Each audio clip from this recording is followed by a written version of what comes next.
আসসালামু আলাইকুম রহমতুল্লাহি ওবরাকাতুহু। আলহামদুলিল্লাহ, 2 দিনের জন্য জরুরি কাজে সফর বেরোচ্ছি, যাচ্ছি মক্কা থেকে দাম্মাম। আর একটি সাবধান বলি, অনেক প্রতারক চক্র কত কিছুদিন আগে আমার ছবি দিয়ে একটা আইডি খুলছিল, মানুষ কাছে টাকা পয়সা চাইছে। আলহামদুলিল্লাহ 1 পয়সা দেওয়া নাই, কারণ জানে নাসির সাহেব কারো কাছ থেকে 1 পয়সা চায়ও না। ঠিক আছে, হাওলাত মালাত এগুলো অভ্যাস নাই।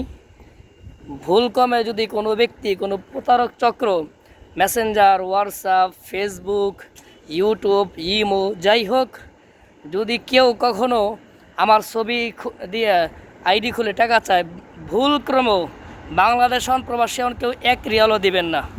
এটা আমার দিকে সোজা কথা, সাবধান, সতর্ক থাকবেন। কারণ আলহামদুলিল্লাহ আমি অনেক জায়গায় সফরে যাওয়া হয় কাজের খাতিরে। তো যাই হোক, এখন যাচ্ছি আলহামদুলিল্লাহ মক্কা থেকে দাম্মাম, সাথে আছি আমার মানিকগঞ্জের ভাতিজা। কেমন আছো? আলহামদুলিল্লাহ। মাশাআল্লাহ, 2 দিন সফর হচ্ছে দাম্মাম। যারা দাম্মাম থেকে আমাকে ফোন করেন, অনেক সময় দেখা সাক্ষাৎ করতে চান, প্রিয়জন মুহাব্বিনগণ, তো দাম্মাম আসতেছি ইনশাআল্লাহ বিইজনিল্লাহ, অনেকের সাথে দেখা হবে। দোয়া চাই আল্লাহ রাব্বুল আলামিনকে নিরাপদ সফর দান করুন, আমিন।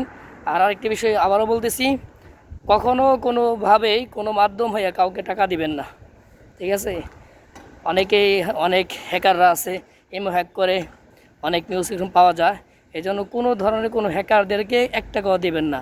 যে পর্যন্ত নাকি সরাসরি ভিডিও কলে কথা না বলবেন, ঠিক আছে, এই পর্যন্ত কাউকে, শুধু আমি না, দেশে প্রবাসে কাউকে 1 পয়সাও দেবেন না, 1 রিয়ালও দেবেন না। ঠিক আছে, সেটা বাংলাদেশি টাকা হোক, সেটা বিদেশি টাকা, কাউকেই দেবেন না।